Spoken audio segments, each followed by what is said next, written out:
A lot of work has been going on with respect to the vaccines, very successful work, I might add. We have three great companies doing somewhat different variations, but they're all looking very good. From the beginning of the China virus, all nations have understood that our top priority must be to develop a vaccine as quickly as possible to end the pandemic and get life back to normal. The successful vaccine will not only save millions of lives, it will put an end to the restrictions and some of the things that go on and have to go on in the meantime. Today I want to discuss the historic progress we're making to deliver a safe and effective vaccine in record time. And there's never been anything like this ever in our history. There's never been in history, period, world history. Since January, America's brilliant doctors and scientists have been working around the clock. These are the best medical minds in the world by far, and the vaccines are going through the gold standard of clinical trials and very heavy emphasis placed on safety. 3 vaccines are already in the final stage. Joe Biden's anti-vaccine theories are putting a lot of lives at risk, and they're only doing it for political reasons. It's very foolish. It's part of their war to try and discredit the vaccine now that they know that we essentially have it. We'll be announcing it fairly soon. As part of Operation Warp Speed, my administration's manufacturing all of the most promising vaccines in advance. And actually, it'll be fairly long in advance. As soon as a vaccine is approved, the administration will deliver it to the American people immediately. Distribution will begin within 24 hours after notice, and the general, I think those are the words specifically you wanted us to use. Yes, Mr. President. Within 24 hours, you're all set to go, and massive amounts will be delivered through our great military, and the general is one of our best, and he is ready to go. We'll have manufactured at least 100 million vaccine doses before the end of the year, and likely much more than that. Hundreds of millions of doses will be available every month, and we expect to have enough vaccines for every American by April. And again, I'll say that even at that later stage, the delivery will go as fast as it comes. They can deliver. They're very good. Best, I think, probably the best in the world. The estimates I'm providing today are based on the manufacturing that's in process, and that's in process immediately right now. We've already exceeded our ambitious goals under the Defense Production Act contracts that we've secured. We may even get far above these numbers. The numbers that I'm telling you today, I think we'll exceed them very, very substantially. And I think that also includes distribution. I think distribution will go even quicker than most people think. I'm relying on our military. Everything I've done with our military has worked out very well. In a short time, we'll have a safe and effective vaccine, and we'll defeat the virus. Interestingly, as I was saying, that go very well, just like what we did with our military with respect to ISIS went very well, long ahead of schedule. They have been incredible in working with me. Let's go to Puerto Rico, because Puerto Rico's been hit very, very hard by a lot of different storms, and they're great people. It's a great place. I know it well. Great place. Today, my administration's making the largest emergency relief award in history to rebuild Puerto Rico's electrical grid and educational system.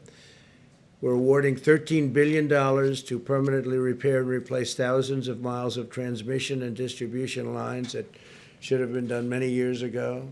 This was beyond even the storms. This was just age and a lot of the salt. The salt from that ocean is a killer for electrical stations and power generation systems. But on top of the salt, you had these massive storms or hurricanes come in. And Maria in particular was a disaster.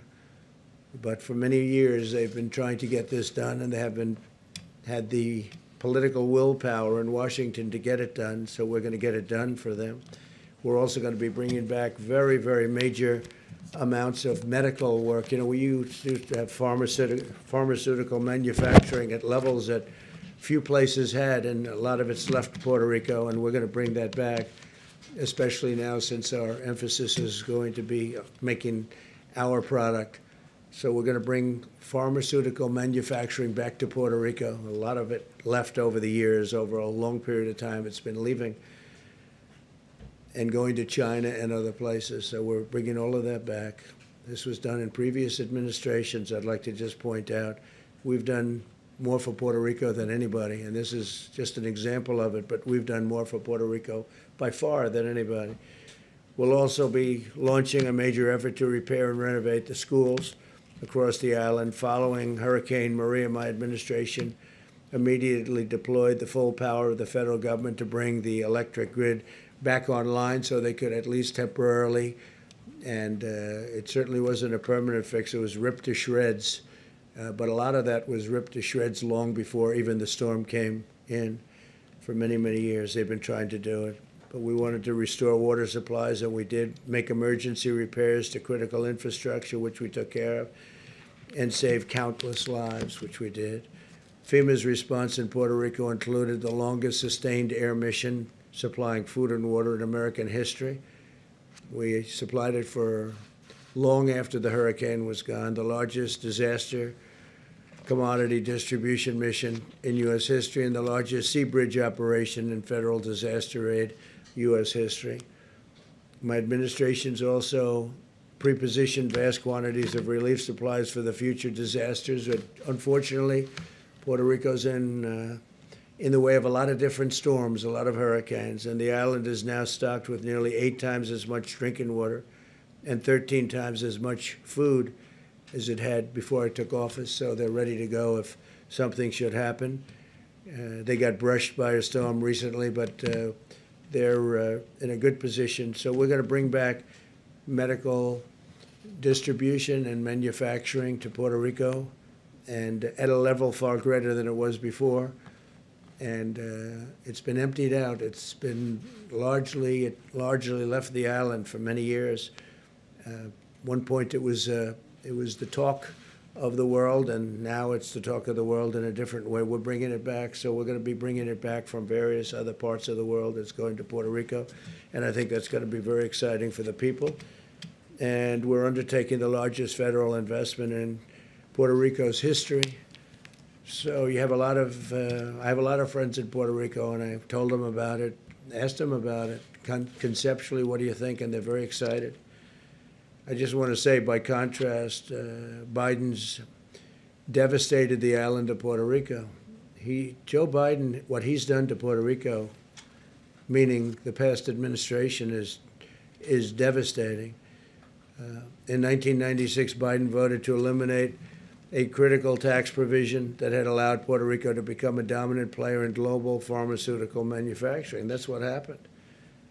When Biden voted to repeal this provision, the pharmaceutical industry was ripped out of Puerto Rico. All incentive to stay there was taken away. And all of the jobs went to China and other places, but mostly to China. That's what happened. This was done with a vote of Biden. This was even before the Obama administration. This was early on, but so sad that was done. And then Obama came in, and it got worse. So for the people of Puerto Rico, they were a disaster for you. And I have to say, in a very nice way, a very respectful way, I'm the best thing that ever happened to Puerto Rico. Nobody even close. But as a result, the island's economy, under the previously mentioned names, it just absolutely cratered. Biden's vote also left the United States at the mercy of foreign suppliers for essential medicines, putting our national security and our health at risk. We had a tremendous industry potentially going to Puerto Rico, and they just absolutely cut it short with bad votes and took all the incentive away, and it went to other places, faraway lands. So they really, in a sense, were voting to destroy Puerto Rico, and we're bringing Puerto Rico back, and we'll have it done fairly quickly. And the $13 billion That's a tremendous amount of money, but it's a very important amount, and I think you're going to see something terrific. And it's very exciting. To me, what the most exciting is bringing the whole pharmaceutical industry back. We've spoken to various companies, and they're willing to go there. They want to have a little bit of help, but they're willing to go to Puerto Rico. And Puerto Rico is going to be very exciting what's going to happen. They were on the verge of doing it, and they took away all the incentives. I don't know how that was allowed to happen, but they allowed it to happen. That was very, very bad for Puerto Rico and the people of Puerto Rico. That was done by Democrats, and a Republican is bringing it back. So with that, we can take a few questions, and we are, again, very advanced on the vaccine. We think that sometime in the very near future we'll have it. We're, I would say, I think I can say years ahead of schedule what it would be if it were an administration other than this one. It would have been, you would have been years before you ever had anything approved by the FDA. John, please. Mr. President, this huge aid package to Puerto Rico, why not a year ago? Why not 2 years ago? Why not 3 years ago? Why 46 days to the election? Because what we're doing is we've been working on it for a long time to get it passed. Very tough to get things past Democrats where they don't want to see this happen. And they probably certainly didn't want to see it happen at this point.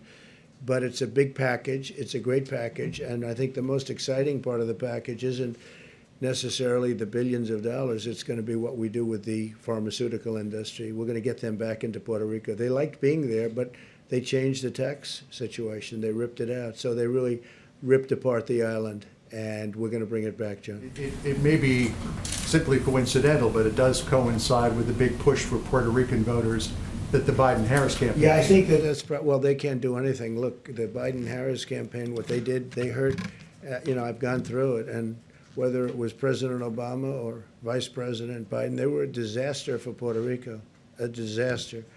And what we're doing and what we've done, but what we're doing is something that will be fantastic for many years in the future. Bringing back the pharmaceutical industry, manufacturing in Puerto Rico is what they've wanted for years, and we're doing that in addition to the $13 billion. Yes, please. Mr. President, I think I heard you right saying that you said that you expect to have enough vaccines for every American by April. So as we sit here in mid-September, and there have been questions about the timeline, can you walk us through now and the beginning of April to which every American can have a vaccine? Sure, and what and I that think might we look may like? exceed those numbers even. Scott, do you want to discuss that quickly? Sure. As has been said many times. From the podium, please. Hey, do you mind? Okay. We have all the people that are involved in the actual vaccine distribution here, but we were just going through this. As of the end of the year, we will have over 100 million doses manufactured. The people who are in the prioritized list of including high risk, including first responders, will have the ability to take the vaccine. No one's being mandated to be vaccinated at the latest in January. And as we said yesterday, or I think yesterday, there will be hundreds of millions of doses delivered for people to take it during the first quarter. And so that by April, every single American who wants to be vaccinated will have the ability to be vaccinated. It's not a forced vaccination, of course. Dr. Fauci said today, basically echoed Dr. Redfield's comments that Q2, Q3, some point the summer of next year, the entire country potentially, or at least as many Americans that need to be vaccinated, will be vaccinated. Is that the timeline? We think we will. Next summer? Yeah, that's on the outer edge. We think we can beat that number very substantially. And on TikTok, sir, if you don't mind, the Commerce Department essentially gave you a runway today to strike a deal after the election. Do you expect a TikTok deal before the election or after the election? I think it could go quickly. We have great companies talking to us about it. You know about Oracle. You know Microsoft has been involved, and let's see whether or not they're continuing to be involved. Walmart is truly a great company. They're very much involved. They want to do something. So we have some great options, and maybe we can keep a lot of people happy, but have the security that we need. We have to have the total security from China. We're not going to do anything to jeopardize security. At the same time, it's an amazing company and very, very popular. So if we can do a combination of both, I'd be very happy doing that. Could go very quickly, though. Could go very, very fast. Yeah, please. Mr. President, Thank you, Mr. President. Go ahead, please. The Kuwaiti. when you, OAN.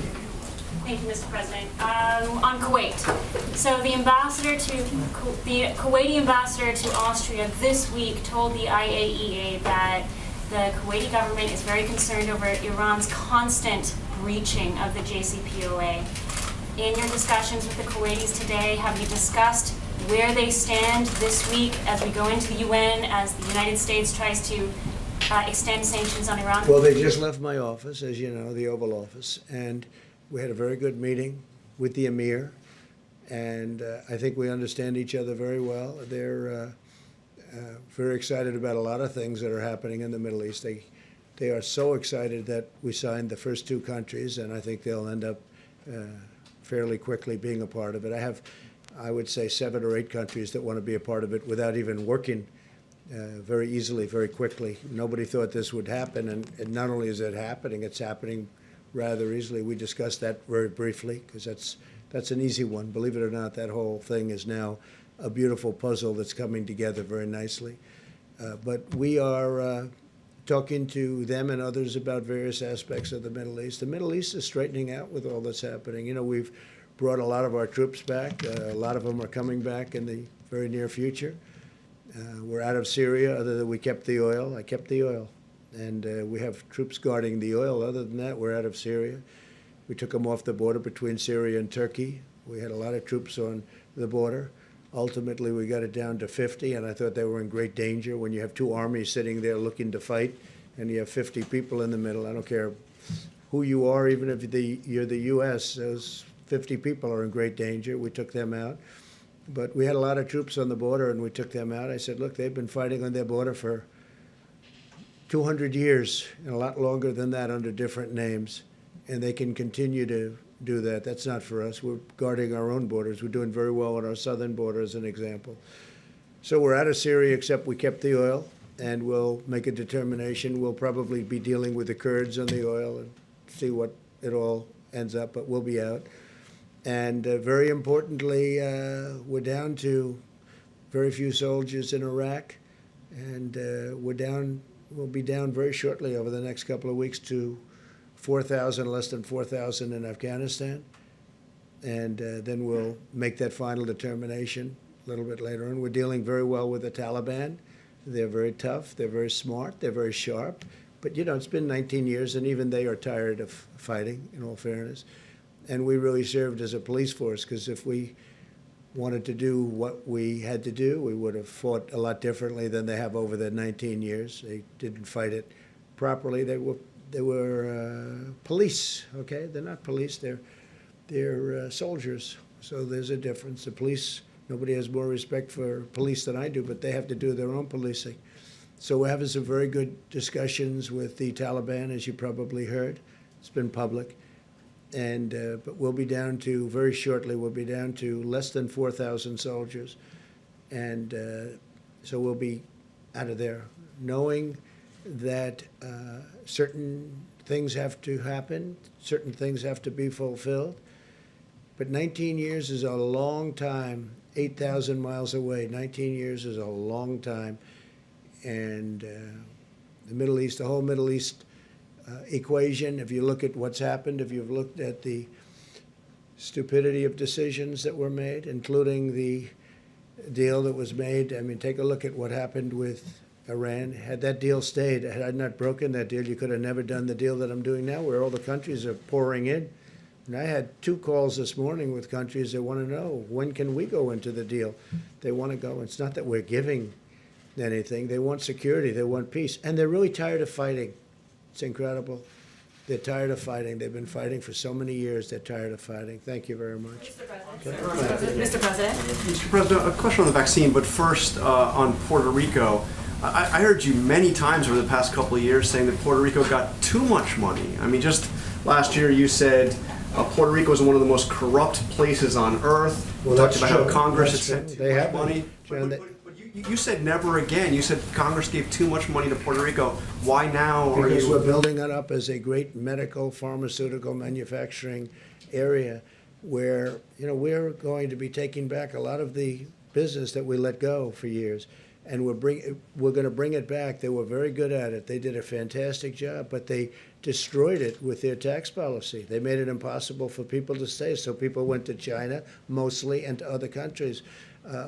Puerto Rico has been very corrupt in terms of its politicians. You see that. They're one after another. It's been unbelievably corrupt. And we're studying that and working on that. And we think we have a good group of people. We're working very well with the politicians right now. But I think more exciting than the dollars, and you have to do something with respect to their grid. Their grid is a disaster. Their generators are wiped out. And they've been wiped out for years, long before Maria came. They've been wiped out for years. So if we can build Puerto Rico back into a pharmaceutical manufacturing area, we're going to designate it as such. I think it'll be unbelievable for Puerto Rico, unbelievable for the people of Puerto Rico, and we can make it very successful. In a larger question on the vaccine and on other issues regarding the experts in your government, last night you criticized what Christopher Wray told Congress, your FBI director. You obviously said that the CDC director was flat wrong on a couple of things this week. How is it that you don't trust your own experts? Do you think you know better Not than all they of them. do? No, I think I have. Yeah, in many cases I do. I think we have a bigger problem with China than we have with Russia. I think China is a far bigger problem. And I said, well, that's okay if you want to think about Russia, but what about China? I think that's appropriate. I thought that the definition of Antifa was an absolutely incorrect definition, so I speak up. I like to speak up.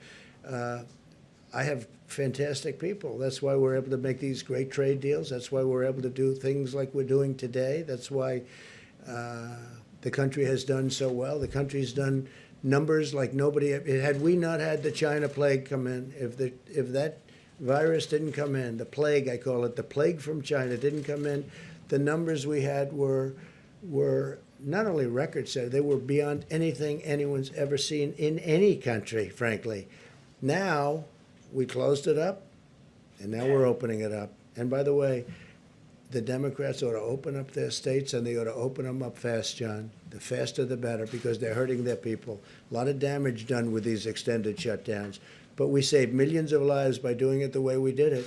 And now we're opening it up, and you see the kind of numbers, the manufacturing numbers, see the retail numbers, you look at the employment numbers. They're setting records. It's an incredible thing that's happening. Had the plague not come in, we would have been right now at a level that nobody's ever seen before. Nobody's ever seen. But even before, it was at the highest stock market, best unemployment numbers, and employment numbers. We're up to 160 million people, just short of 160 million people employed. We were never close to a number like that. And now we're doing it again. And next year, we will have a great economic year. I think one of our best. Yeah. What Ray said about white supremacists, did you? The Postal Service had planned on sending 650 million face masks to Americans back in April. That never happened.